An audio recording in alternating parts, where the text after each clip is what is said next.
강의 주제는 이제 다산 선생님의 악서 고전에 관한 그런 강의를 준비를 했습니다. 유교에서 이제 중시하는 것이 여러 가지가 있습니다만은 그 중에서도 또 예하고 악 같은 건 상당히 중시하거든요. 그래서 뭐 사서 오경이라고 하지만 또 그 전에 말씀드렸듯이 사서 육경이라고 해서 악경이 물론 견해가 다른 사람도 있지만 있었다. 그거 이제 다산 선생님은 보시는데 그러한 일환으로서 악서 고전이라는 책을 편찬하셨습니다. 오늘은 거기에 대해서 강의를 해주실 송기현 선생님을 모셨습니다. 우선 박수로 한번 환영해 주시죠. 송 교수님은 서울대학교에서 박사학위를 받으시고 서울대학교 규장각 한국학연구원 교수님으로도 계셨고 또 문화체육관광부 국악연구실장으로도 계셨는데 음악에 관한 책도 많이 내셨습니다. 그래서 한국 음악의 거장들 그리고 조선의 오케스트라 그리고 또 정조의 음악세계 그리고 우리가 배우는 다산의 경악세계 이런 많은 책들을 내셨는데 오늘 그 소중한 말씀을 저희한테 이렇게 해주시도록 하겠습니다. 우선 교수님을 모시겠습니다.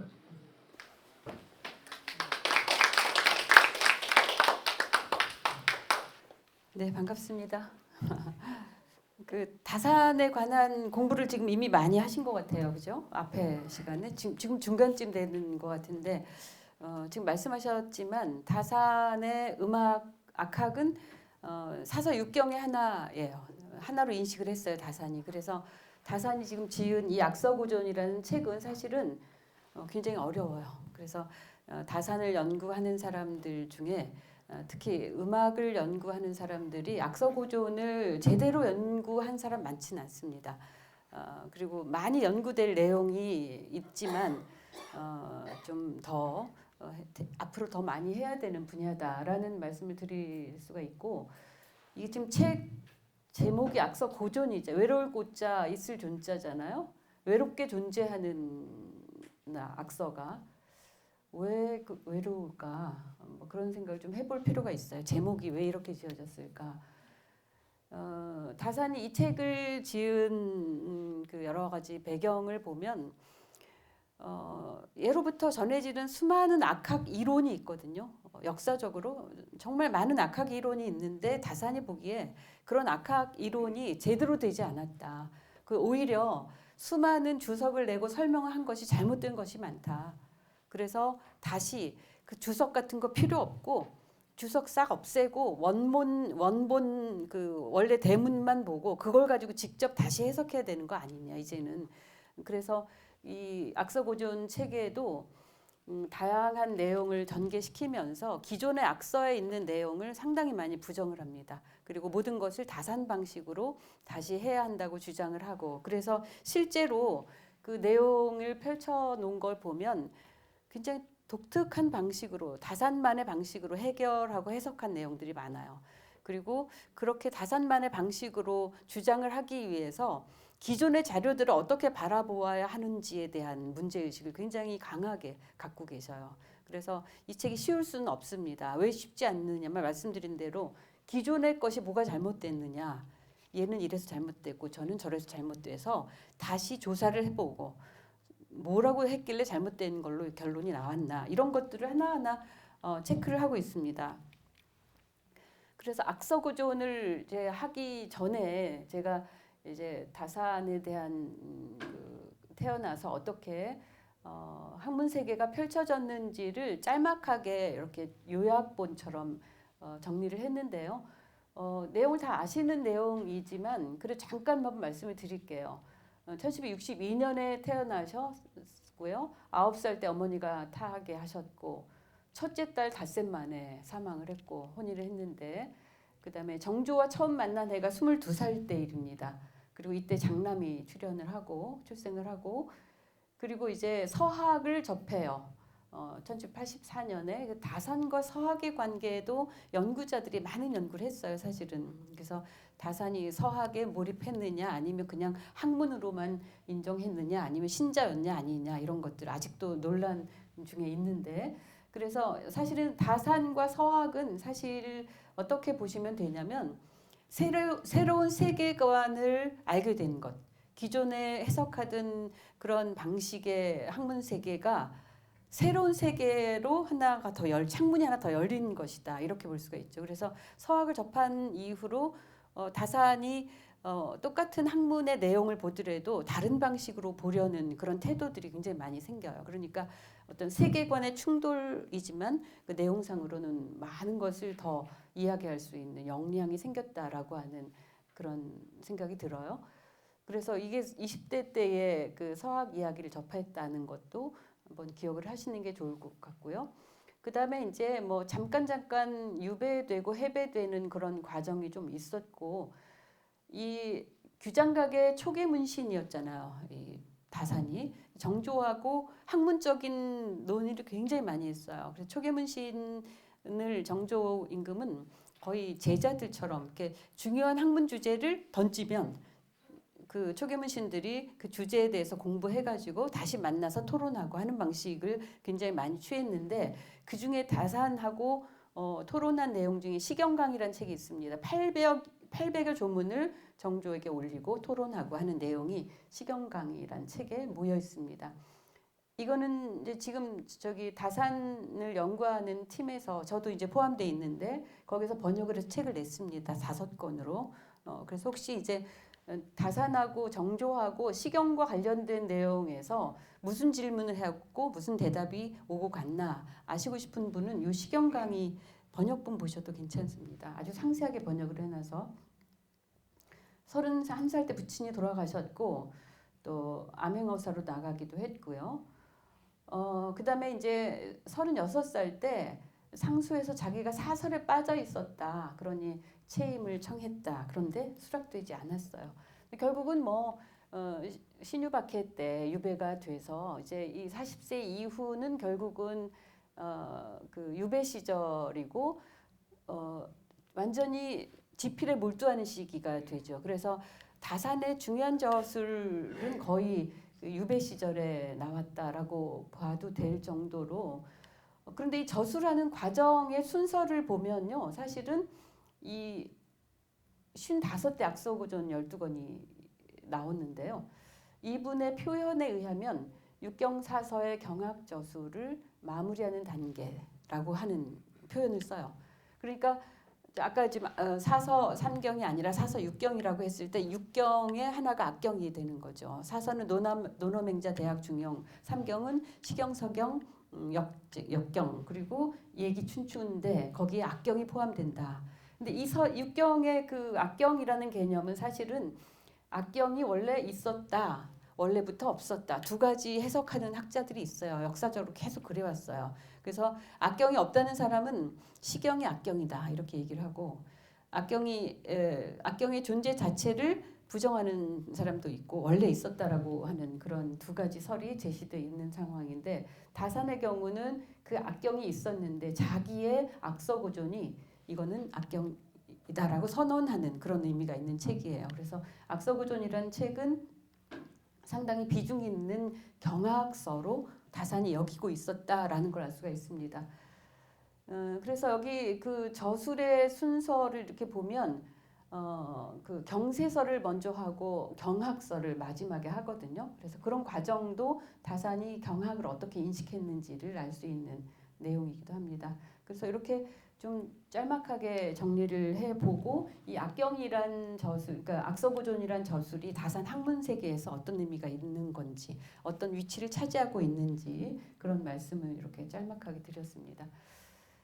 이제 다산의 그 악서고전 외에도 다산은 나의 음악론은 이래 이렇게 얘기할 수 있는 글을 몇 편을 남겼어요. 그래서 다산의 악론을 알려주는 그 글에서 다산이 어떤 식으로 악을 접하고 인지하고 있었는지를 먼저 좀 말씀드리고서 악서고전으로 가려고 하는데요. 다산은 가장 중요하게 여긴 게 음악적인, 교육적인 기능, 음악이 가지고 있는 교육적인 기능을 굉장히 강조했는데요. 지금 논어에도 보면 흥어시 이벌의 성어악이라고 나오잖아요. 시에서 뜻을 일으키고 예에서 뜻을 세우고 악에서 인격이 완성되는. 그래서 왜 악을 해야 하느냐? 사실은 인격 완성에 악이 굉장히 중요하다라는 거, 사람을 바꿔놓는다라고 볼 수 있는 거죠. 그래서 다산도 그런 맥락에서 음악의 교육적 기능이 중요하다라고 했고요. 여러 그 경서들에 보면 음악을 도대체 왜 배워야 하나 이런 그 배경들을 설명을 많이 해요. 백호통이에서도 보면 금은 금이야라. 금이라는 것은 검고 금자인데요. 중국에는 금이란 악기가 있고 우리는 검고가 있죠. 금이란 악기는 금하는 것이다. 금지어 사이 정인심. 삿된 것을 금해서 그 인심을 바르게 하는 것. 그게 바로 이제 그 금을 대표하는 음악을 통해서 간다는 거죠. 그래서 마음을 바르게 하는데 음악이 필요하다. 이것도 교육적 기능인 거죠. 그래서 또 얘기에도 보면은 그 군자는 군자왈 예악은 불가사수 거신이라 몸에서 항상 떨어뜨려서는 안 된다. 음악을 항상 곁에 두어야 된다. 그래서 이 군자가 항상 검은고를 곁에 두어야 하는 이유는 그 음악을 통해서 이렇게 삿된 생각이 일어나거나 마음이 출렁이거나 할 때 악기를 딱 갖다 놓고 마음을 다스리는 그런 방식으로 음악을 썼다는 거죠. 그런데 이제 이 음악이라는 것은 사람이 상태에 따라서 막 방만하게 나가기도 할 수 있어요.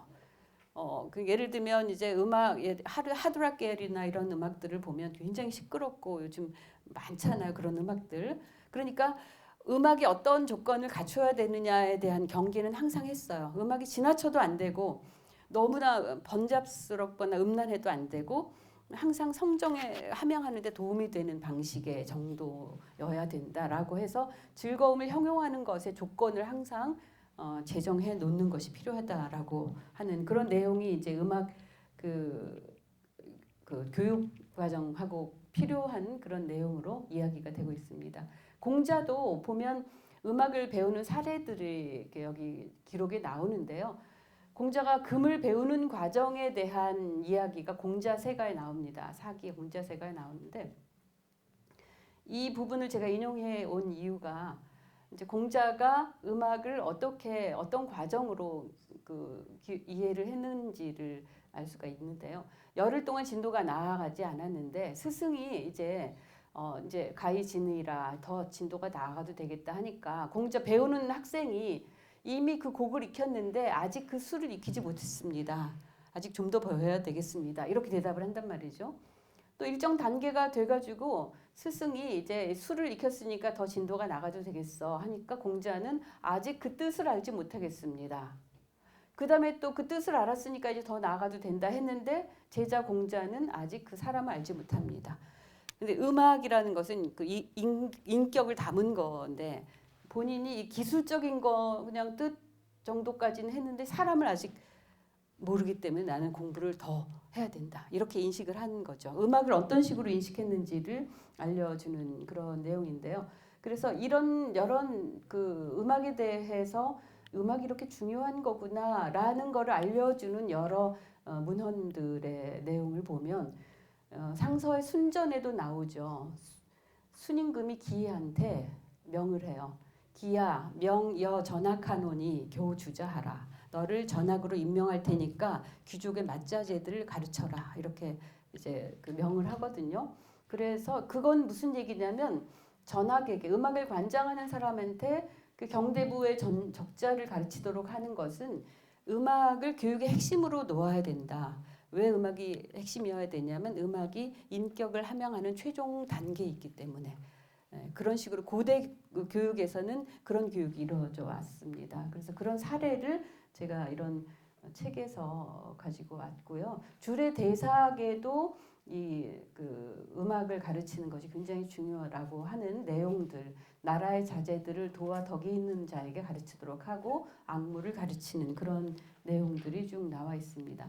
그리고 이제 우리나라로 와서 우리나라도 보면 이제 교양으로 항상 검은고를 하게 돼 있어요. 그래서 이제 그 고대 교육 그 시스템에서도 그렇고 예악 사어서수 이렇게 6예가 있었잖아요. 6예 중에 예악이 제일 앞에 있잖아요.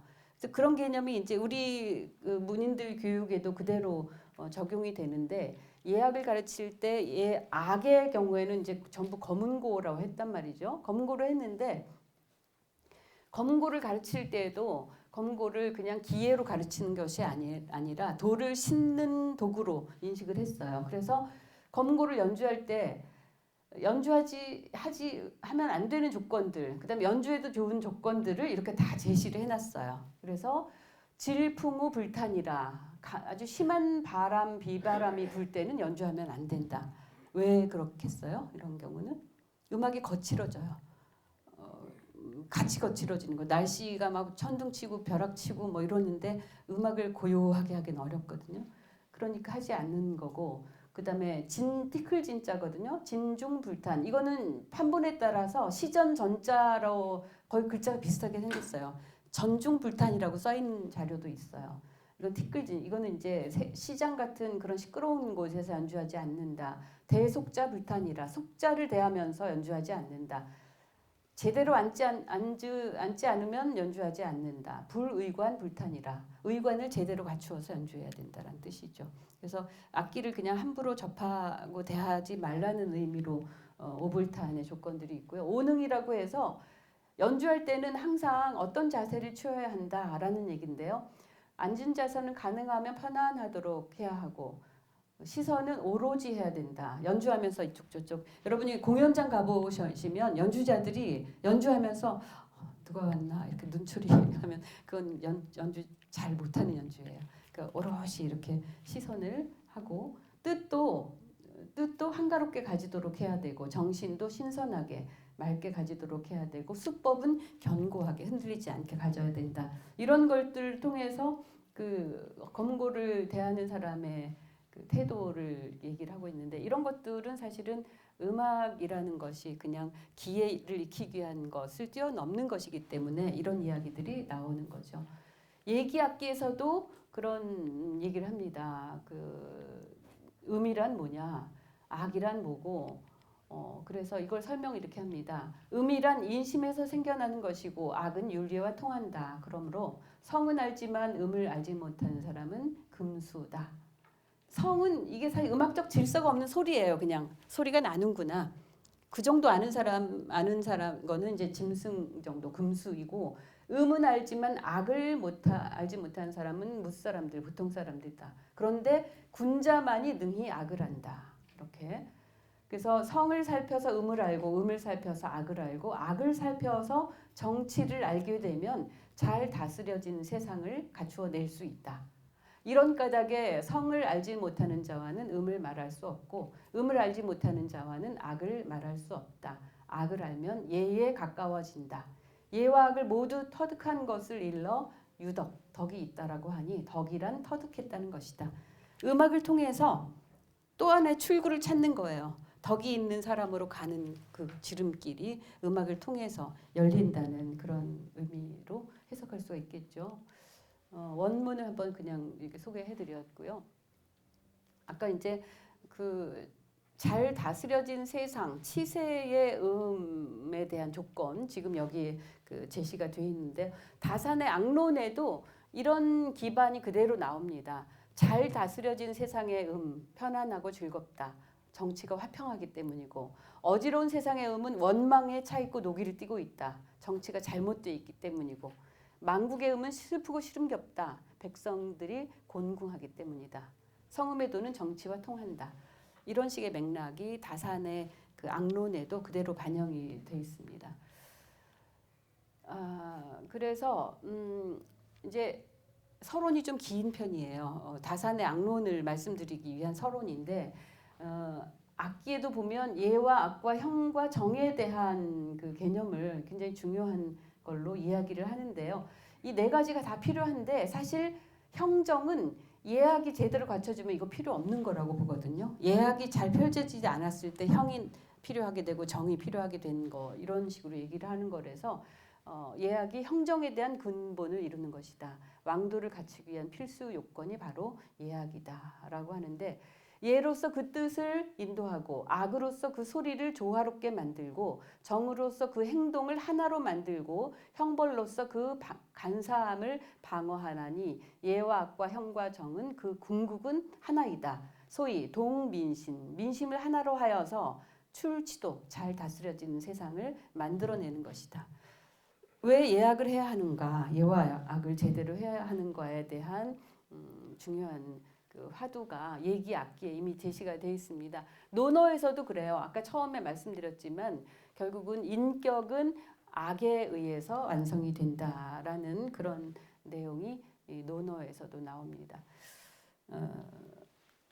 그렇게 해서 이제 그 지금 말씀드린 내용은 다산의 그 음악론, 다산의 악론의 가장 핵심을 이루는 내용인데 그렇기 때문에 음악을 제대로 가르쳐야지만이 사람의 정서가 제대로 되어서 인격을 제대로 갖춘 사람을 만들어낼 수 있다라고 하는 핵심이 바로 다산의 악론의 내용입니다. 자, 이제 서론이었고요. 악서구조론으로 들어갈 겁니다. 뭐 자꾸 외로운 악서랬는데 사실 다산의 악서구조는 그 당시에도 그렇게 사람들이 활발하게 펼쳐보고 했던 내용은 아니에요. 워낙 어려운 내용을 담았고 일반적으로 사람들이 즐겁게 보는 그런 책은 아니었어요. 외로울 수밖에 없는 것은 잘못된 거 다 끄집어내고 그냥 수많은 참고문헌을 보면서 뭐가 잘못됐는지 아주 체계적으로 설명을 하고 하는 과정 자체가 쉽지가 않습니다. 그런 형편을 반영하는 제목이라고 보시면 될 것 같아요. 여의당전서 4집에 나오고요. 필사본으로 원래 돼 있어요. 12권 사책으로 되어 있는데 고존이란 그 이름이 외롭게 존재한다라고 하잖아요. 그래서 그 고존야자, 고존이라고 한 것은 그 많으면서 망하는 것보다는 차라리 이게 차라리 영자입니다. 차라리 외롭게 존재하는 것이 낫다. 그래서 이 악서고존이라 이름을 했다라는 걸 알 수 있습니다. 다산이 악서고존을 편찬하게 된 동기가 있습니다. 다산이 이제 다산 초당에 있었을 때 이때가 이미 다산의 그 비증이 시작이 됐어요. 몸의 마비 증세가 시작됐을 때예요. 그러니까 스스로 손으로 이렇게 쓰기도 어려운 그런 단계였거든요. 그래서 제자한테 받아 적게 해가지고 책을 완성했습니다. 여기 보면 초암에 있었는데 병들고 마비되고 기운도 꺾였고 힘이 들었어. 그런데 고학이 사라지고 옛 성인의 도가 어둠에 빠지고 있으니 변론하지 않을 수 없다. 그래서 경전에 글 몇 조목을 올려다 놓은 다음 추연 여부리의 학설에 대략 사리 분별을 가해서 제자 이청에게 받아 적게 해서 악서고존이라 이름 붙인 12권이 이루어졌다. 권 1의 서문격의 내용으로 나오고 있습니다. 이미 사실 다산이 이제 뭐 유배 생활이 이미 시작이 돼서 꽤 오랜 시간이 지났는데 다산의 경학의 가장 마지막 단계 때 이 악서가 나왔구나라는 것을 이 기록에서도 알 수가 있습니다. 말씀드린 대로 다산이 생각하기에 이제 그 악경이라는 것이 그럼 원래 있었냐 없었냐? 다산은 악경이 원래 있었다 이렇게 생각을 하는 분입니다. 원래 있었는데 진나라 이후 육경의 학이 없어졌는데 없어졌다가 일어난 것이 다섯. 육경 악서 빼고 악경 빼고예요. 일어나지 못한 것이 곧 악경이다. 그래서 나는 악서고존을 악경처럼 여기고 싶다. 뭐 그런 거죠. 그 말은 안 썼지만 내가 쓴 악서고존을 조선의 악경이라 여기고 싶다라고 하는 그런 포부가 담겨 있는 설명임을 알 수 있습니다. 그래서 다산이 악서고존을 쓴 거는 소실된 악경을 복원하는 의미가 있고 엄청나게 잘못된 설들이 많습니다. 다산의 악서고존에 이런 걸 다 분변하고 하는 내용들이 제시가 돼 있거든요. 그래서 그런 잘못된 사설을 치우고 고학의 질서를 한번 회복해보자. 그런데 사실 고학을 배우려고 해도 다산이 보기에 근거 자료가 없다. 그러니까 근거 자료가 잘못된 것만 난무하게 되니까 여전히 끝끝내 사설이 범람하게 된 것이다. 그러니까 나는 면밀한 연구를 통해서 다양한 설을 논박해서 또 조사해서 제대로 된 악서고전을 만든 것이다. 어렵겠죠, 책이. 이렇게 뭐 수많은 사실 악학 이론을 중국의 악학 이론부터 보다 보면 설이 정말 많아요. 그 많은 설 하나하나 다사는 끄집어내서 가장 문제의식이 될 만한 내용 다 가지고 오고 비판하고 또 변석하고 해서 그렇게 해서 이제 악서고전을 만들었는데 다산 정조대의 중요한 학자가 이제 정조가 당연히 중요하고 또 서명은이라는 분이 있어요. 이분도 음악과 관련된 책을 굉장히 많이 썼는데 이 두 분은 시경이 악경이다 이렇게 얘기하시거든요. 근데 다산은 악경은 없어졌다. 입장이 좀 다르죠. 이게 조선시대 학자들 중에 두 가지 설이 나뉘어 있어요. 그래서 그런 것도 알 수가 있고요. 악서고전이 이제 완성이 됐는데 다산이 많이 비판한 내용 중에 기존에 여러 가지 설들이 있는데 그 설들을 아무리 가져다 열어봐도 그걸로 악기를 타거나 불지도 못하는 쓸모없는 내용들이 너무 많다. 그냥 이론을 위한 이론의 그런 내용들이 대부분이다. 그러니까 이런 건 사실은 빗자루로 한번 깨끗이 쓸어버려야 된다. 그래서 수많은 그 해석 부분, 그러니까 이제 경전의 경우는 해석이 정말 중요하거든요. 그건 이제 성서도 마찬가지. 성서를 어떻게 해석하느냐에 따라서 이게 해방신학이 되기도 하고 영성신학이 되기도 하고 똑같은 구절을 마찬가지로 이 경학도 어떻게 해석하느냐에 따라서 다양한 입장을 취할 수가 있는데 다산이 볼 때 경전 해석이 잘못된 것을 또 인용하고 또 인용하고 하는 것 옳지 않으니까 그런 잘못된 해석은 싹 쓸어버리자. 그리고 여기 그 원전에 남아 있는 그런 내용을 모으고 내가 부연 설명을 해서 악서고전을 만든다. 그래서 악서고전을 보시면 뭐 수많은 경전들이 나와 있어요. 제일 많이 인용한 책들이 바로 시경, 서경, 맹자, 의례, 주례, 주어 이런 거를 굉장히 많이 인용을 했고 그거 외에도 다양한 경전을 인용하고 비판하고 하면서 악서고전 12권을 완성해냅니다. 그렇게 해서 완성이 되는데 다산이 이제 책을 쓰면서 제일 어려워했던 부분이 있었어요. 악서고전 내용 중에 율려 이론. 율려는 12율려죠. 12반음. 황종부터 황종, 대려, 태주, 협종, 황대, 태협, 고중, 유임, 이남, 무응 이 12반응이 그 서양의 그 음이론으로 하면 C, C#, D, D#, E, F, G, G# 해가지고 똑같이 12반음이에요. 그래서 원래 음이란 것은 자연에서 나온 거거든요. 그래서 서양에서는 피타고리안 스케일 12반음을 만들어내고요. 동양에는 이 3분손익법으로 12반음을 추출해내는데 결과는 똑같아요. 피타고리안 스케일에서는 그 오차가 24센트가 나와요. 반음이 100센트거든요. 반음이 100센트인데 그 5도하고 4도를 거꾸로 이렇게 쌓아 올라가면 12반음이 나오게 돼요. 근데 마지막에 나온 음이 24센트가 높아요. 근데 우리나라에서는 3분손익법으로 그걸 12반음을 만들어내거든요. 그래서 만들어내는 과정을 통해서 음을 만들어내면 마지막에 역시 그 음의 오차가 생겨나거든요. 그래서 서양이나 동양이나 12반음 시스템이 계속 그 음의 불균질 때문에 서양은 결국 마침내 바흐 시대에 가서 평균율을 만들어내고 우리는 평균율 취하지 않고 지금도 그냥 그 원래 음계 방식대로 써서 여러분이 산조 같은 음악을 들으면 뭐가 음정이 틀린 것 같은 느낌 들죠. 국악기 이렇게 조율해 놓은 거 보면 저 음정 틀린 거 아니야? 이런 생각이 들게 되는데 그거 왜 그러냐면 그 옛날에 그 음률 시스템을 그대로 쓰기 때문에 그래요. 근데 이제 요즘 음악을 가야금으로 연주한다던가 그럴 때는 평균율로 바꿔서 연주하기 때문에 조율을 좀 다르게 해야 돼요. 근데 어쨌든 그 지금 율려 이론 얘기를 하면서 좀 잠시 이야기가 길어졌는데요.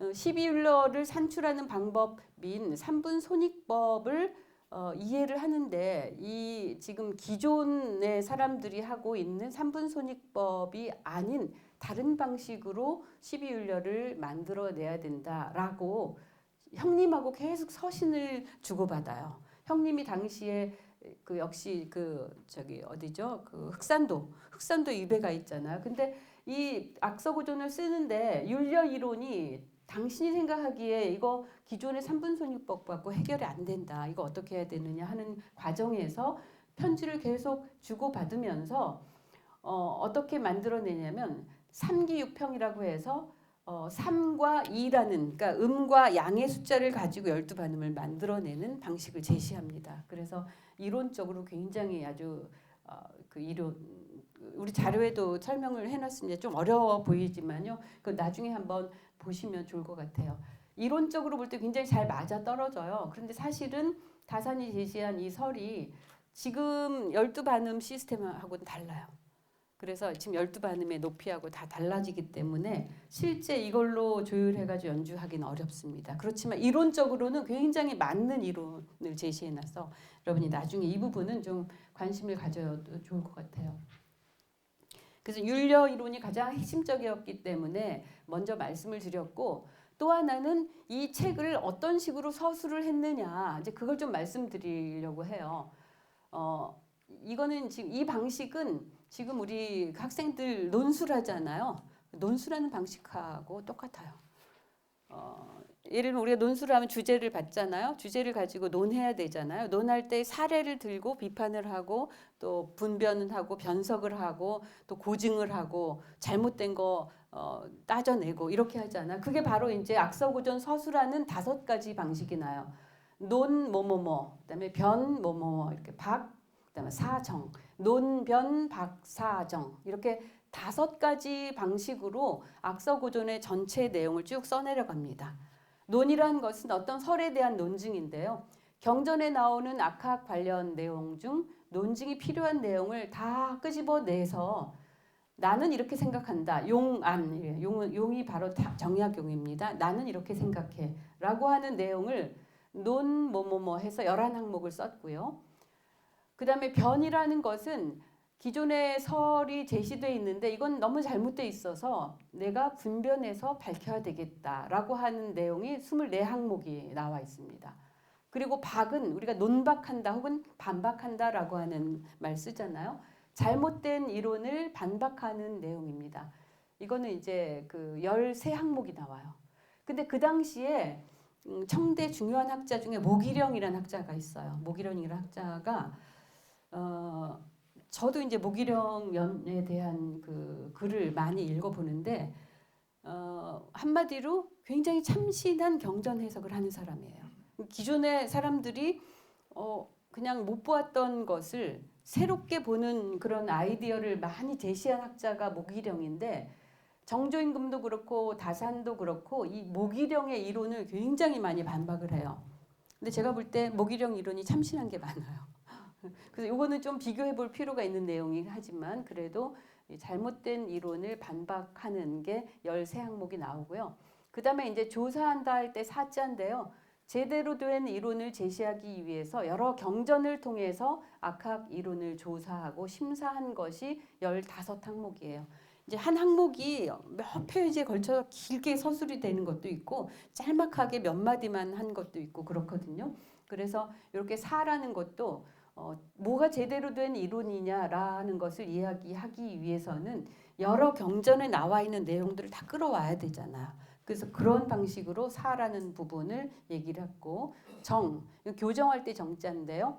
잘못된 이론을 바로 잡는 방식으로 13항목을 썼습니다. 그래서 악서고전을 전체를 보면 76항목으로 나누어서 서술을 하면서 논, 변, 박, 사정 5가지 방식으로 논술을 펼쳐 나갑니다.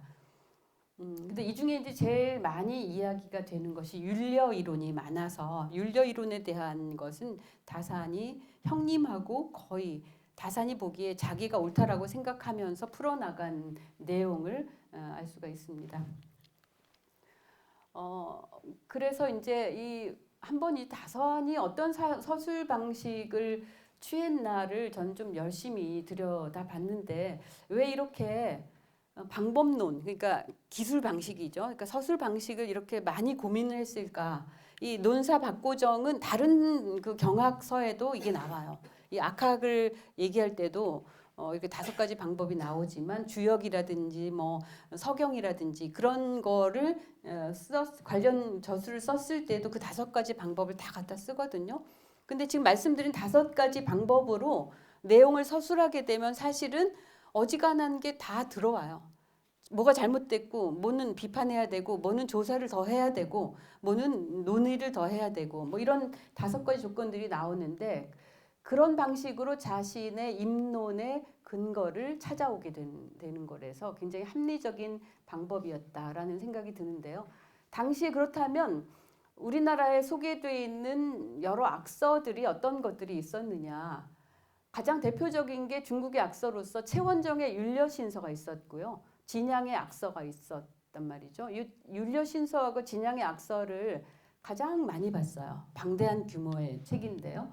그 책들을 읽어보면 아까 말씀드린 다양한 그 역사적인 설들이 다 소개가 돼 있는 거고 그리고 이제 우리나라 악서로서는 성종대의 악학괴범이 나와 있어요. 1493년도에 지은 거죠. 가장 대표적인 우리나라 악서인데 그런데 악서구존의 서술 방식처럼 아까 말씀드린 대로 변석하고 논증하고 논박, 조사, 고정 이런 방식으로 쓰여진 것은 하나도 없어요. 악서구존만이 그렇게 예리한 칼날을 들이대면서 그 다른 병학 분야에서 했듯이 악서구존에서도 그런 방식으로 아주 예민하게 책을 저술했습니다. 그래서 이제 이걸 악서구존을 가지고 공부하는 사람들은 요즘 말로 하면 머리에 쥐가 나는 그런 내용이에요. 왜냐하면 이 사람이 어떤 걸 가지고 비판을 했는지에 대해서도 알아야 되고 뭘 가지고 비판했나 그리고 뭘 또 보충을 해야 된다고 생각을 했는지 이런 것들. 그래서 공부하시는 분들은 아마 다산의 이 방식이 굉장히 합리적이라는 것이 이제 이해가 되리라고 저는 생각을 하거든요. 그래서 이제 우리 그 논술한 학생들 논술 공부 많이 하잖아요. 그러니까 테크니컬하지 않고 정말 자기가 보기에 잘못된 거, 자기가 보기에 조사를 더 해야 되는 거, 자기가 보기에 분변해야 되는 거 이런 것들을 스스로 찾아내 가지고 그런 방식으로 다산 방식으로 저술을 하게 되면 정말 대학자가 될 수밖에 없다. 그런 생각이 들 정도입니다. 그래서 악서구존의 이 5가지 서술 방식은 굉장히 차별화되는 여타 악서하고 비교할 수 없는 그런 정도로 차별화되고 있다. 이제 그런 내용이고요. 다산이 보기에 이제 음악을 지금 많이 만들어내거든요. 시대별로 지금 우리나라도 조선 시대에 새로운 음악을 굉장히 많이 만들어요. 예를 들면 조선이 건국이 되잖아요. 태조 이성계가 나라를 세운 다음에 태조 이성계의 음악을 만들거든요. 특히 이제 왕실에서 의례를 할 때 의례 음악을 만들어요. 그럴 때 이제 노랫말 만들어야 되고 음악을 가져와야 되는데 음악은 옛날에 있던 선율 갖다 써요. 고려시대 뭐 청산별곡 선율도 갖다 쓰고 그 노랫말만 싹 바꿔가지고 음악을 만들어요. 수많은 음악이 만들어지고 또 종묘에 제사할 때 하는 종묘 제례도 만들어야 되고 그런데 이제 이 다산이 생각하는 음악이라는 것은 성인이 만든 것이다 이렇게 생각을 합니다. 그래서 성인이 음악을 제정한 이유를 다산의 그 책에 써 놓았는데요. 음악을 만드는 것은 귀를 즐겁게 하고 마음을 움직이려 한 것이 아니다. 음악은 귀를 즐겁게 하는 것이 아니다. 사실은 우리 귀도 즐거워야 되잖아요. 재밌는 음악 들어야 되잖아요. 그런데 다산은 그렇지 않게 생각해요. 그래서 이거는 귀를 즐겁게 해서 마음을 이쪽으로 막 이동시키려고 하는 그런 것이 아니고 이것은 임금이 덕을 잃은 것, 실덕, 왕이 덕을 잃은 것을 음악에 입혀서 여러 사람들에게 퍼지도록 해서 징계하고 분발하고 잘못을 고치도록 하기 위한 것이 음악이다. 이렇게 얘기를 합니다. 굉장히 세죠. 음악이란 것은 항상 비판하기 위해서 잘못된 거 지적하기 위해서 그래서 왜 그 음악이 유행하는 우리 옛날엔 민요들을 하잖아요. 민요가 이제 백성들이 그거를 악보에다 적어놓는 게 아니라 그냥 부르잖아요. 구전 심수가 되는 거잖아요. 민요가 어느 지역에 갔는데 못 살겠다 가라치자 뭐 이런 식의 노랫말이 있는 노래를 막 불러. 그러면 저 지역은 지금 정치를 잘못하고 있구나 이렇게 이해를 한다는 거죠. 그래서 시경에 풍, 아, 송 세 가지가 있는데 풍이라는 게 바로 그거예요. 실제 시경의 풍은 뭐 그 천자가 그 큰 나라를 다스리기 어렵잖아요. 그러니까 제후들한테 이제 각 나라를 다스리고 있을 때 그 나라가 잘 다스려지고 있나 아닌가 그거를 알기 위해서는 민요를 조사하면 된다. 그 민요를 조사해서 모은 것이 풍이거든요. 시경의 풍. 그 시경의 풍시를 보면 그 내용이 쫙 나온단 말이죠. 이 내용을 보니까 아, 그 지역은 정나라는 지금 망한 나라는구나. 위나라도 지금 쓰러져 가는 나라구나. 장차 망하겠구나. 이런 식의 판단을 한 것이 바로 풍이거든요. 국풍.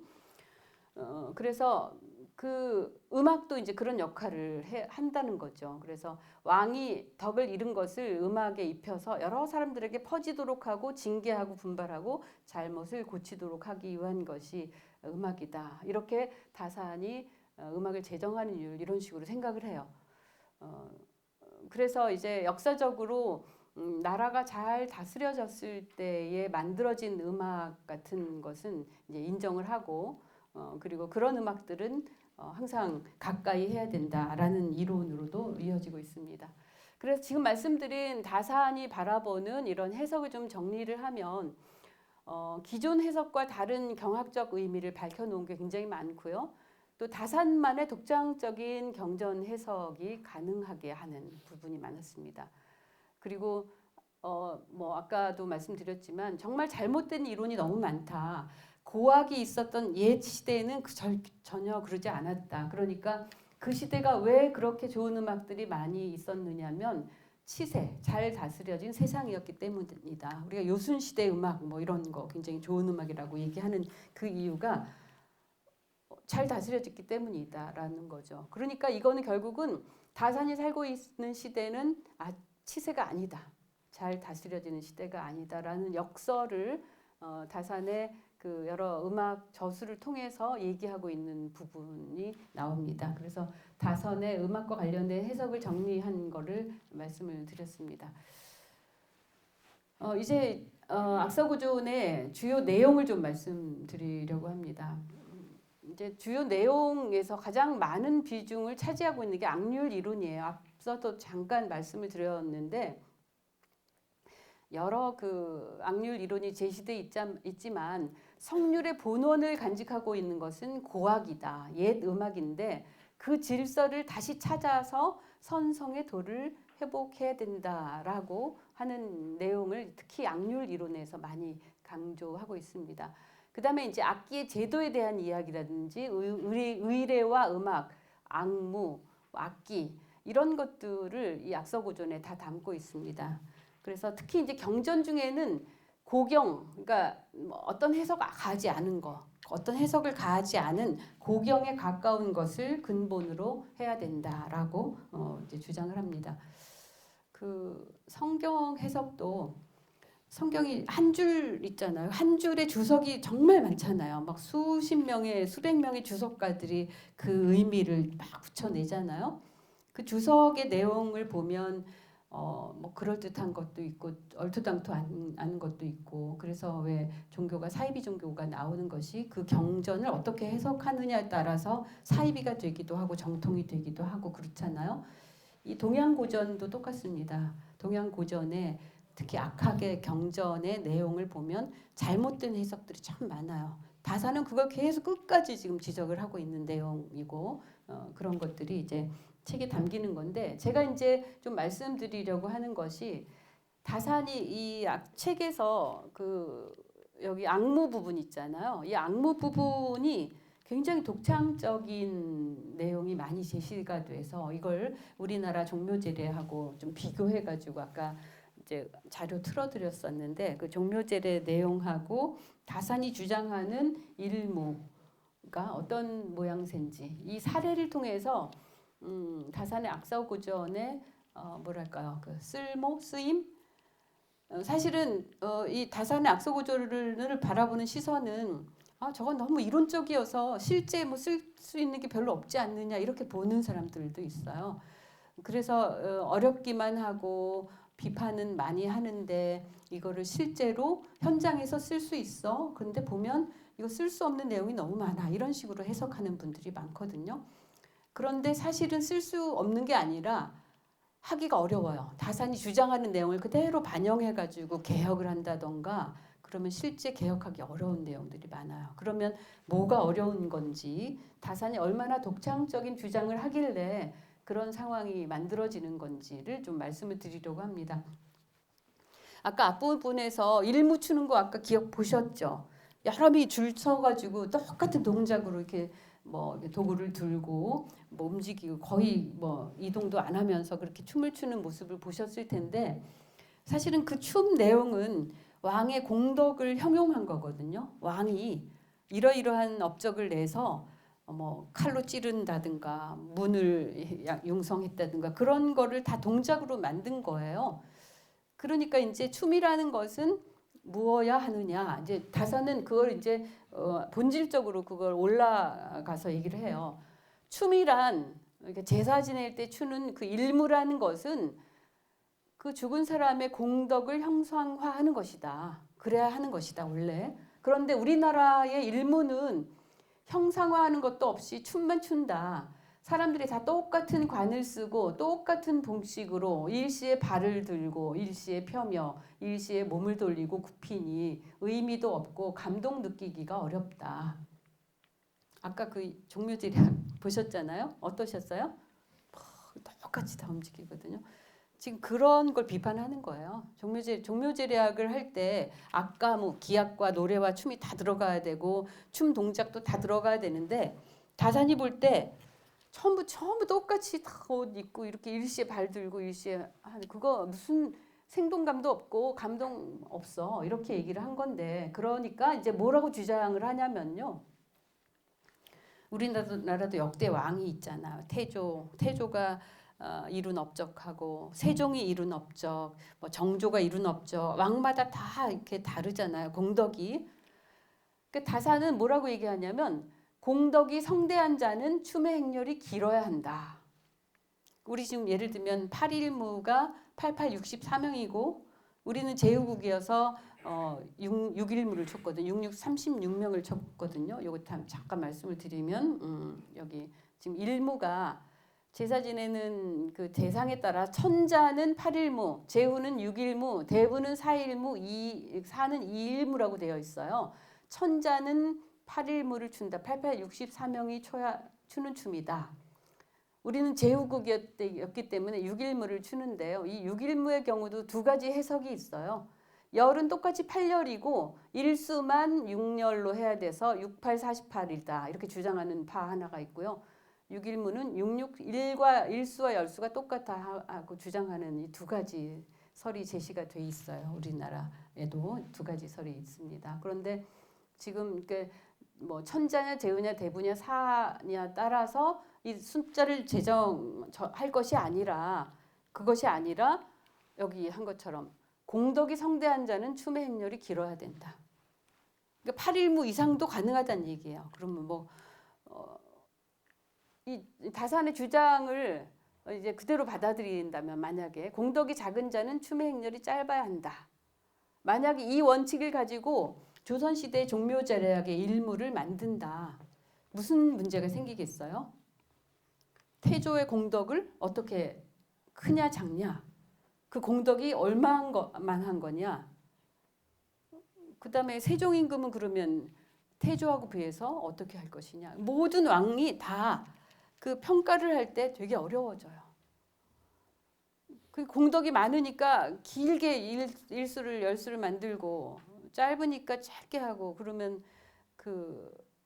정말 복잡해지죠. 사실 현실적으로. 근데 내용은 참 그럴듯해요. 일무를 출 때 공덕이 성대하는 사람이니까 당연히 이렇게 행렬이 길어야 되고 작은 사람이 작아야 되고 하는 거. 그래서 천자약이라도 반드시 8일무일 필요가 없다 이렇게 주장합니다. 이건 굉장히 파격적인 주장이에요. 이거를 정치적으로 가능하게 할 수 있을까요? 이 춤을 만드는 사람이 왕마다, 여러분 종묘 지금 가보시면 종묘가 지금 종묘 어디 갔죠? 지도가 종묘가 지금 쭉 길어지는 왼쪽에서 오른쪽으로 그러니까 긴 건물이잖아요. 지금 여기 그 종묘 그 그림이 없네요. 제가 그래서 태조실부터 해가지고 쭉 나온단 말이죠. 근데 그 많은 방에서 제사를 지낼 때 그 음악도 연주해야 되고 춤도 춰야 되고 노래도 해야 되는데 그 어느 방에서 갈 때 해조실은 뭐 한 몇십 줄 하고 또 무슨 단종실은 뭐 짧게 하고 뭐 단종실이 없죠. 뭐 저기 뭐죠? 뭐 공이 좀 작은 사람은 짧게 하고 그럴 수가 없단 말이죠. 그러니까 사실은 이제 이 다산의 주장은 굉장히 중요한 주장이에요. 그런데 실제로 실행은 하긴 어렵다. 현실적으로 그런 상황을 알 수가 있습니다. 지금 일무의 사례를 통해서 제가 그런 얘기를 했지만 다른 이론도 마찬가지인데요. 일무를 좀 볼까요? 아까 좀 잠깐 봤지만요. 자, 여기 아까 잠깐 이게 지금 종묘거든요. 이 종묘가 이렇게 길어요. 왼쪽부터 오른쪽까지. 여기 태조실, 서상제에서 태조실 가장 오래된 왕이 이제 태조실이고요. 여기에서 각각 그 종묘를 매 5월 첫째 주 일요일에 종묘 제사를 지냅니다. 그래서 여기 보시면 이제 여기 단 위가 있고 단 아래가 있죠. 단 위에서 연주하는 악들이 등가라 하고요. 단 아래에서 연주하는 악대는 헌가라고 얘기를 합니다. 그리고 지금 보여드리는 자료는 프랑스에서 했었던 공연이에요. 2015년인가 그럴 거예요. 그런데 지금 아까 말씀드렸듯이 일무를 출 때 이렇게 지금 다 똑같은 자세로 똑같은 도구를 들고 그냥 몸만 숙이고 뭐 굽히고 하는 방식으로 춤을 추는 거에 대한 비판을 다산이 한 거죠. 그래서 감흥이 없다. 그러니까 이건 마치 연기하듯이 다시 정비해서 만들어야 된다. 이런 주장입니다.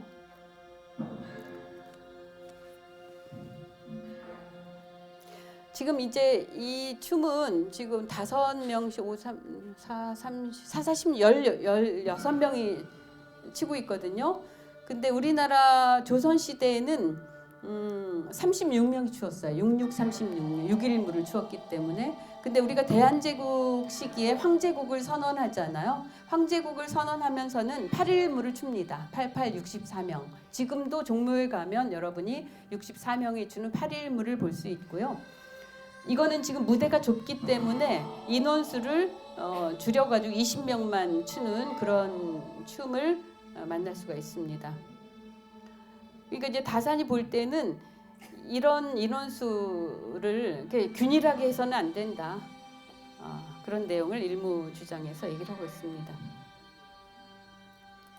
자, 그럼 이제 나머지 이제 좀 더 일무에 대해서 이제 하나의 사례로 다산이 일무를 어떻게 하고 싶어 했는지 그거를 말씀드리기 위해서 지금 현재도 전승되고 있는 종묘제략을 어떻게 지금 춤으로 구현하고 있나 그걸 여러분한테 이제 보여드린 건데요. 종묘제략은 그 문무하고 무무 두 가지가 있어요. 문무는 왕의 문덕을 칭송하는 내용. 무무는 왕의 무공을 칭송하는 내용이에요. 왕이 문과 무 두 가지를 업적을 내잖아요. 그래서 어떤 왕은 이제 특히 세종대왕 하면 문과 관련된 업적이 많을 것 같고 또 오랑캐를 무찌렀던 뭐 태조가 그 정치하기 전에 뭐 이러이러한 평정을 한 내용 그런 건 또 무의 내용이 많을 테고 그래서 왕마다 다 이제 그 업적 내용은 좀 다를 거란 말이죠. 근데 다산은 그러니까 이 업적을 다 다르게 형상화해야 되는 거 아니냐라고 주장을 하는 거고 지금 왼쪽에 있는 요 화면은 문무를 출 때 손에 들고 있는 도구예요. 이게 왼손에 있는 건 악기고요. 약이라고 하는 악기. 오른손에 있는 것은 모양 예쁘게 만든 도구예요. 그리고 오른쪽에 있는 요게 이제 무무 출 때인데요. 칼하고 창을 들고 쳐요. 무무는 무공을 칭송하는 내용이기 때문에 칼과 창을 들고 추는데 무무보다는 좀 더 동작이 이렇게 과격한 이렇게 참 빠르게 움직인다는 거. 근데 문무를 출 때는 되게 이렇게 부드럽게 움직이고 그래서 차이는 있습니다. 그래서 이런 거는 여러분이 매해 5월 첫째 주 일요일에 종묘를 찾아가시면 실제 종묘 제례를 지릅니다. 그래서 그 역대 왕의 그 신주를 모셔놓은 각 방마다 거기에 술잔을 올리고 그다음에 일무가 행해지고 그렇습니다. 이런 일무 내용은 우리 국가전례서의 그림으로 이렇게 다 나와 있습니다. 여기 보시면 이건 사직제례를 출 때 그 동원된 춤추는 사람들인데요. 이거 지금 몇 사람이에요? 6이고 8이죠. 그래서 사직제나 선농제, 선잠제 같은 악을 연주하는 그 춤은 이거를 68, 48, 6일무로 하고 종묘제례악은 66, 36명의 6일무를 춥니다. 지금 이게 종묘제례악인데요. 종묘제례악을 할 때 무인들인데 보세요. 6이죠. 그래서 이 6일무 자체가 인원수가 두 가지로 해석을 했구나라는 걸 알 수가 있습니다. 그래서 이런 여러 문헌 자료가 다 남아 있기 때문에 다산도 그런 형편을 알고 있었던 거고요. 이렇게 국조 올해 설에 나와 있는 무구의 그림들입니다. 이게 다 기록에 나와 있어서 우리가 그 내용을 파악을 할 수가 있습니다. 그래서 아까 이제 무에 대한 말씀 좀 더 드리면 다산의 설명을 보면 이래요. 다산은 예전에 그 중국에서는 뭐 그 춤을 보면 구체적인 인물의 형상을 춤으로 묘사를 했고 실제 역사적인 사실을 춤으로 다 그려냈다. 예를 들면 당태종의 구공무라든지 칠덕무 이런 거는 태종이 이룬 공을 잘 형상해낸 춤이다. 그런데 우리 같은 지금 태조대왕 같이 풍성한 공덕을 가진 왕이 있는데 거기에 걸맞는 악무를 만들어내지 못했다. 너희가 잘못한 거야. 이 태조가 그 수많은 스토리가 있잖아요. 건국을 하면서 그 하는 과정에서 있던 거. 삼선 삼계 평정을 했고 몽골을 막아냈고 여진족을 물리쳤고 왜구도 막아냈고 유화도 회군해서 나라를 세웠고 그렇게 해서 왕위에 올랐는데 유신들이 잘 알지 못하니까 그런 걸 춤으로 못 만들어낸다 이렇게 얘기를 해요. 그럼 이제 현실로 돌아가 보세요. 자, 이런 내용을 만약에 춤으로 만든다 그러면 지금 어떻게 할까요? 누가 어떤 전문가가 요즘으로 생각한다. 무용 전공자 아니면 연극 전공자 그런 사람들이 오랑캐 막아내는 춤을 이제 막 어떻게 다 만들어야 돼요. 오랑캐 만드는 춤 어떻게 만들 거예요? 어려워요. 그러니까 이제 다산의 주장이 틀린 말은 아니지만 현실적으로 이렇게 구현하기 어려운 측면이 있었다. 그런데 그런 내용들은 악서고전에 주장을 하고 있는데 악서고전의 내용들을 우리는 실현을 했으니까 중요하고 실현하지 못했으니까 중요하지 않다가 아니라 그 19세기, 18세기, 19세기 지식인이 그 당대 지식인들이 주장하는 그 이데알 투피스가 뭐였나 그 사람들이 이상적으로 제시한 것이 어떤 걸 하고자 했나 지금 이 시대도 마찬가지로 생각해요. 정치에서 뭐 이러저런 얘기를 하는데 실제 저거 되겠어? 그때 되기도 하는 경우도 있고 정말 안 되는 경우도 있고 그렇거든요. 마찬가지로 이 다산의 주장에서도 그런 상황을 알 수가 있습니다. 그래서 이제 우리나라 그 일무를 얘기할 때는 일무는 어디에서 추었느냐면 국가 제례 때 추었던 거거든요. 그래서 일무를 출 때 아까 그 악대가 있고 또 춤추는 사람들이 있고 연주단들이 있고 그렇거든요. 그래서 특히 제사 의례를 지낼 때는 좀 높은 곳에 앉는 악대가 있고 낮은 곳에 위치하는 악대가 있어요. 그걸 등가라고 했고요. 낮은 곳의 악대를 헌가라고 하는데 그 사이에 일무를 위치를 시켜요. 그래서 이거는 이제 천지인 삼재 사상을 반영한 건데요. 등가는 하늘을 상징하고 헌가는 땅을 상징하고 등가와 헌가 사이에 일무가 위치하도록 그렇게 춤을 춥니다. 그래서 일무는 사람의 일을 상징하는 것이다. 그 사람이란 지금 왕이잖아요. 왕은 두 가지의 일이 있다. 문과 무. 그래서 종묘제례를 출 때는 문무와 무무를 두 가지를 나눠서 치고 있다. 그래서 아까 말씀드린 것처럼 이렇게 종묘가 서상제 왼쪽이 높은 태조방이고 이렇게 쭉 그 역대 왕으로 가면서 이렇게 만들어지고 여기에서 지금 여기 보시면 단 위가 있잖아요. 이 단 위에다가 등가 악대를 배치하고 그다음에 요 밑에 바로 밑에다가 일무를 배치하고 다시 더 아래쪽에다가는 그 헌가악대를 배치합니다. 여기 보시면 이게 등가악대입니다. 이건 지금 영영전이거든요. 등가악대를 제일 윗단에다 배치해요. 하늘을 상징하기 때문에. 헌가악대는 더 요 아래쪽. 그리고 잠깐만요. 다산의 일무론만 가지고 얘기해도요. 한 달은 할 수 있어요. 너무 많은 얘기가 있어서. 네, 등가악대 배치된 상황이고요. 일무가 잠깐 쉬고 있는 모습. 그래서 천지인 삼지사상이기 때문에 그 하늘과 땅 사이에 사람이 위치하도록 그렇게 실제 그 연주할 때도 그렇게 했습니다.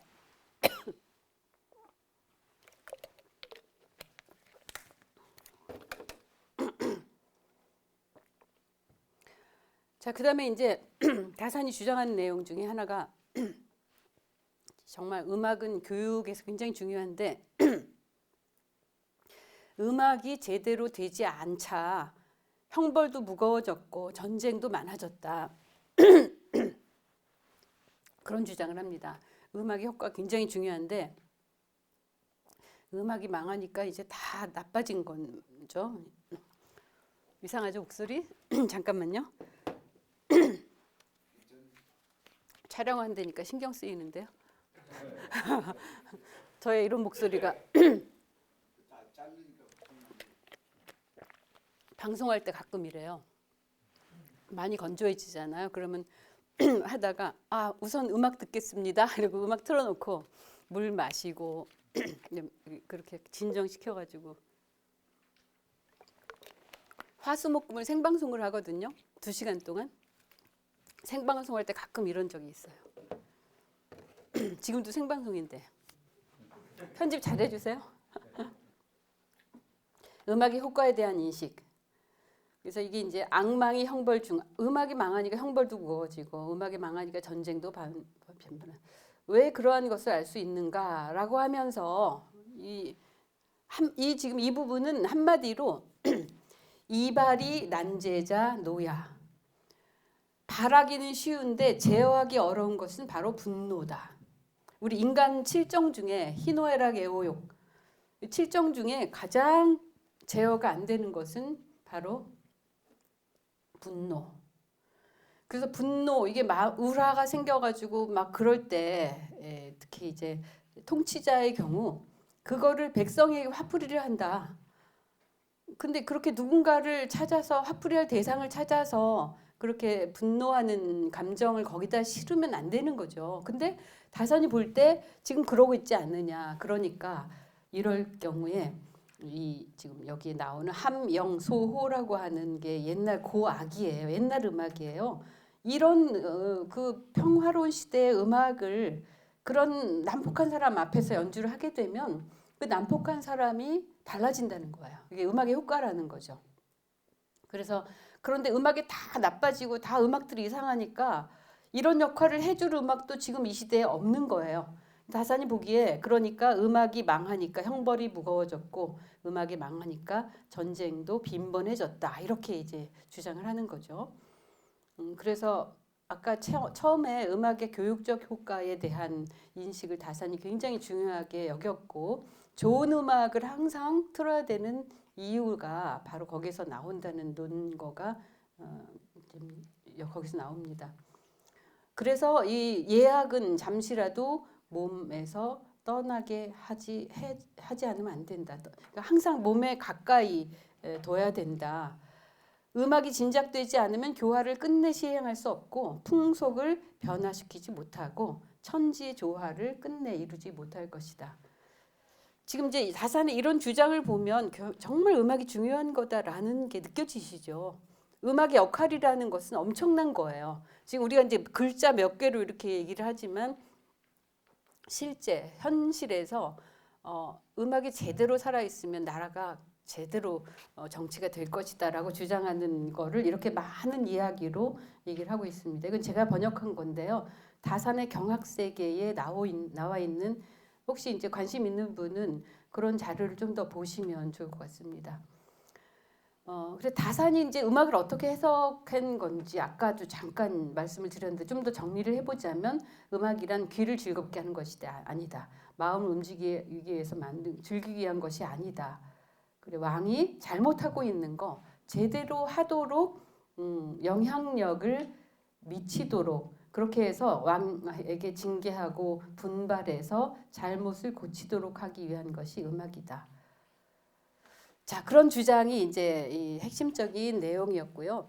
뭐 나머지 내용 굉장히 어려운 것들도 많아요. 그렇지만 이제 오늘 마무리하면서 다산의 여유당 전서에 나오는 음악가 기인 장천용 이야기를 잠깐 이제 하고 제가 마무리하려고 합니다.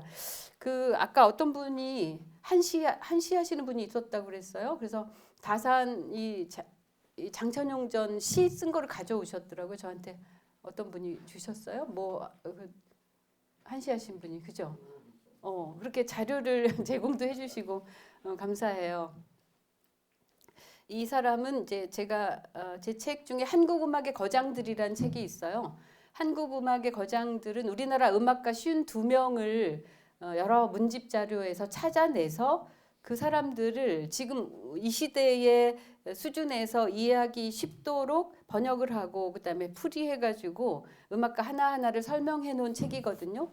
근데 이 여유당 전서에 이 다산이 쓴 이 장천용이란 기인 이야기가 나와서 여러분한테 이제 마지막으로 좀 너무 어려운 공부를 했으니까 이런 음악가를 보는 안목이 다산에게 있었다라는 이야기도 말씀드리고 싶고 해서 갖고 왔는데요. 다산이 1798년에 황해도 곡산부사에 재임을 했는데요. 그때 이제 그 장천용이란 인물을 만나게 돼요. 사실 다산은 그 운치가 굉장히 있었던 분이에요. 그래서 자신이 이렇게 기거하는 곳이 있으면 그 저기 강진에도 그렇죠. 그 집에다가 우물도 연못도 파고 연못에 고기도 띄워놀게 하고 또 뭐 글도 쓰고 굉장히 운치가 있는 분이었는데 음악을 듣는 것도 굉장히 좋아했으라고 생각을 하는데 그 당시에 곡산부사를 하고 있는데 그 지역에 이제 그 장천용이라는 사람이 있다는 걸 알게 돼요.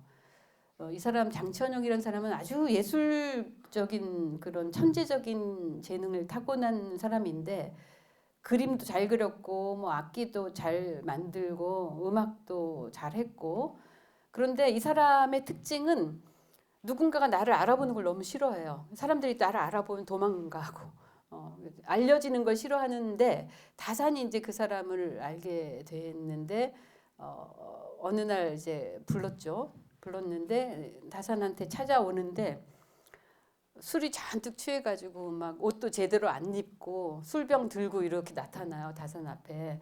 그러면 사실 곡산 부사라는 위치면 그런 식으로 누군가가 찾아오면 예의가 없다고 뭐 내치죠. 근데 다산이 딱 알아봐요.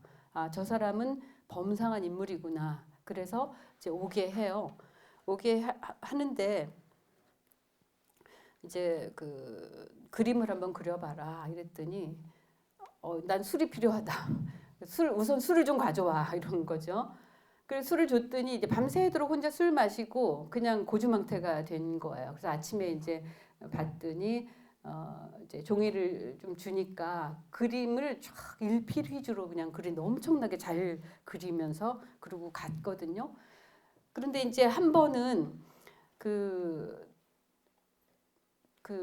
이 장천용이라는 인물이 그 당시 그림을 잘 그리니까 그 지역의 어떤 건물에 그 그림을 그리는 알바 같은 걸 하고 있었어요. 그러니까 요즘으로 말하면 알바 같은 걸 하고 있어. 그림 워낙 잘 그리니까. 그런데 그 같이 공사하는 사람 하나가 부친상을 당해요. 부친상을 당하니까 이제 그쪽으로 간 거잖아요. 근데 부친상을 갔더니 그 상주가 저기 지팡이를 짚고 있어요. 지팡이를 딱 짚고 있는데 장천용이 보기에 저 지팡이가 보통 지팡이가 아닌 거야. 아마 쌍골죽쯤 되는 것 같아요. 쌍골죽으로 대금 만들잖아요. 그래서 밤에 몰래 그 지팡이를 훔쳐가요. 상주가 짚고 있는 지팡이를 훔쳐가가지고 그 왜 훔쳤겠어요? 퉁소 만들려고. 그리고 이제 그랬는데 사람들이 볼 때는 말이 안 되잖아요. 상주가 짚고 있는 지팡이인데 그거를 가져가 버렸잖아요. 그래서 그 다음날 가보니까 저 태백산성 위에가 올라가서 퉁소 소리가 막 울려 나오는데 바로 장천용이 부는 소리였다라는 거죠. 그러니까 이제 다산이 볼 때 이 장천용이라는 인물을 그 헌원미명 같은 사람이라고 본 거예요. 그러니까 거지 혹은 이렇게 험하게 위장해서 살지만 저 사람은 엄청 대단한 사람이라는 것을 역량을 알아본 거죠. 그러니까 그렇게 재능이 뛰어난 인물인데도 엄청난 돈을 벌 수 있는 사람인데도 이 사람은 딱 자기 먹을 것만 딱 벌고 끝나고 그래요. 그림 그려줘도 자기 술값 할 것만 벌고. 그런 인물이었는데 이제 다산이 그걸 발견을 해서 그렇게 이제 자기 책에다 여유당 전서에다가 썼단 말이죠.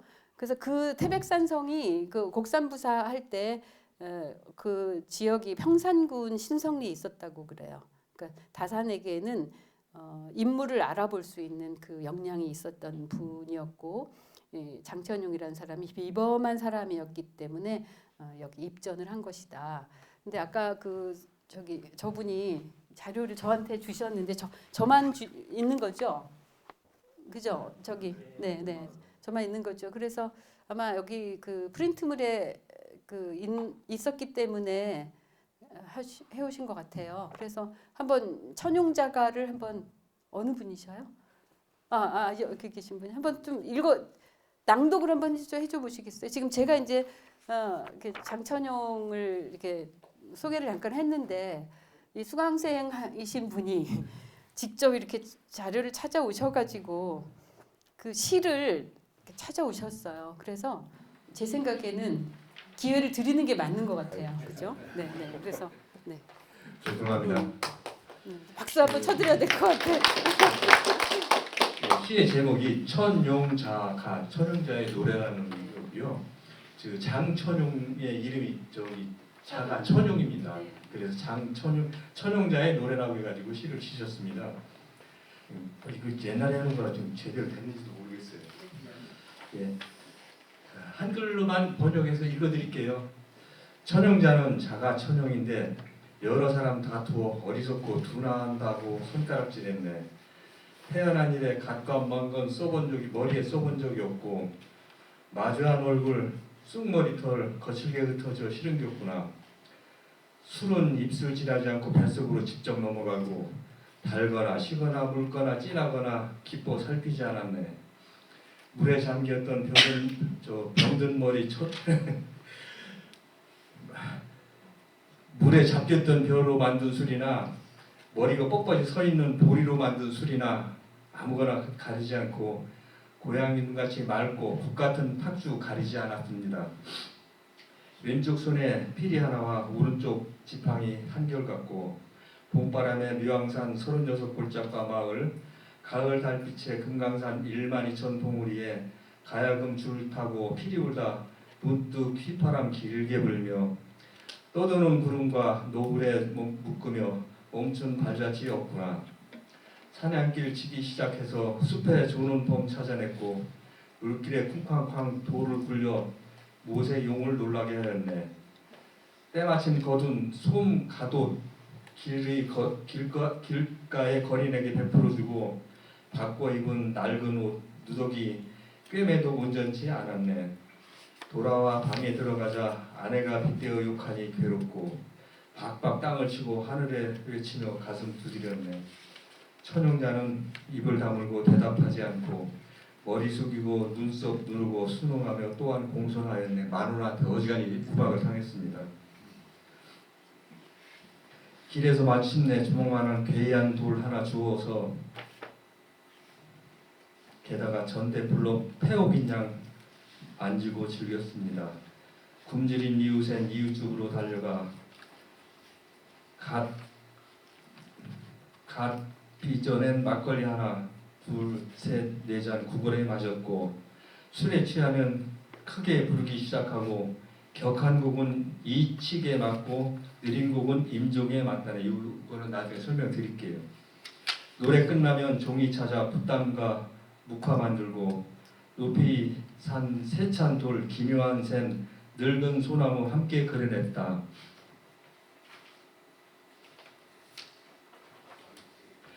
요란한 천둥과 벼락에 검은 은기 참혹하고 얼음과 눈 된소리에 성애장 높이 우뚝한 산은 깨끗하네. 혹은 묵은 등나무에 괴이한 덩굴 누런 실이 서로 당기듯이 그리고 혹은 빠른 송골매 큰 매가 서로 부딪히는 것을 그렸습니다. 혹은 노는 신선 허공 밟으며 구름 기운 내놓는 것을 그리고 수염과 눈썹 흐트러진 머리털은 무성하여 찌르려 하였네.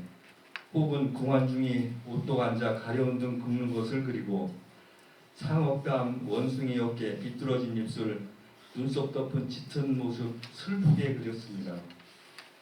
혹은 용과 귀신 불품이요 뱀과의 싸움 괴이하게 그려냈고 괴이한 두꺼비가 달을 삼키고 방아찌는 토끼를 추하게 그렸습니다. 팔이 잘린데도 부녀자는 즐겨 그리지 않았고 더불어 모란과 작약, 붉은 부용은 그렸습니다. 또한 즐겨 그림파라 술 외상 저당 잡히고 하루를 다만 품팔이하여 하루를 술을 권했고 항상 마을 관아에 성명이 이를까 두려워서 알아 고하려는 자에게 노기를 칼끝같이 발끈했답니다. 내가 상산에 온지 상산은 곡산입니다. 2년이 넘었는데 누각 세우고 못도 파니 백성과 만물 화목했지. 여기서부터는 정약용 당신의 글을 쓴 겁니다. 천형자가 와서 문을 두드리며 큰 소리로 나를 부르기에 관청에서 함께 만났네. 곧바로 이미 송도를 받고 정문으로 들어오는데 맨 다리에 버선도 없이 들판의 농부 같았습니다. 절도 하지 않고 읍하지도 않고 두 다리 뻗고 웃더니 다만 하는 말이 술 그거라느라 거듭 재차 술 달라 합니다. 맑은 바람이 엄숙한 듯이 사방 자리에 불어와 한 번 보고 범상하지 않음을 알고 무릎을 모았습니다. 손잡고 가슴 열어 헌칠한 소리 터뜨려 풀며 비오는 아침 달뜨는 저녁 항상 서로 따랐습니다. 배우지 않은 미명에게 여기 좀 다시 설명드릴게요. 미명에게 한유가 복종하였고 지공이 대웅 찾은 것과 흡사하려라. 천형자의 그 성씨는 장이라는데 시험 삼아 고향마을 물었더니 입을 다무는구나. 아까 말씀드렸던 이칙이라는 말씀은 동양 음악에서 12일 아까 선생님 설명하셨던 네, 거기까지 주석을 예. 안 해주셔도 될 것 같아요. 예. 네네. 이거 뭐 끝까지 다 읽어주시네요. 지금 제가 그 장천용전을 쓴 게 바로 이 자료예요. 이 자료 가지고 썼는데 지금 그 내용 다 이해하셨잖아요. 지금 장천용이라는 사람이 얼마나 재주가 뛰어난 사람인지 그리고 부인도 있었고 또 어떤 거칠에 이걸 중요하게 여기지 않고 미술 실력 뛰어나서 그림 한번 그리면 뭐 줄 서서 사람들이 많이 그림을 찾았고 그런 인물이었고 그러니까 다산 눈에 발탁이 된 거죠. 장천용전으로 기록이 됐고 지금 제가 마무리해서 이렇게 소개를 해드렸습니다. 이걸 다 읽어주셔가지고 전 조금만 읽어주실 줄 알았는데 너무 애쓰셨습니다. 박수 한번 쳐주셔야 될 것 같아요.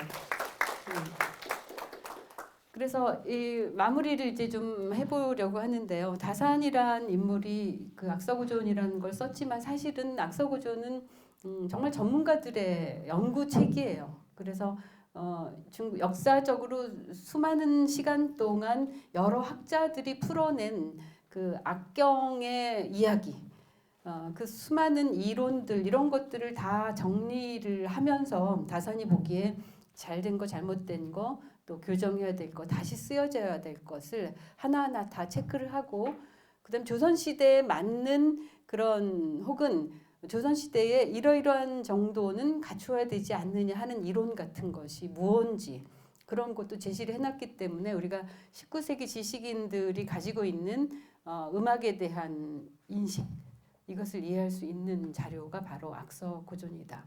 그리고 제목에도 외롭게 존재하는데 지금도 여전히 외롭습니다. 악서고존은 쉽지 않아서 사람들이 연구한 사람 몇 명 없습니다.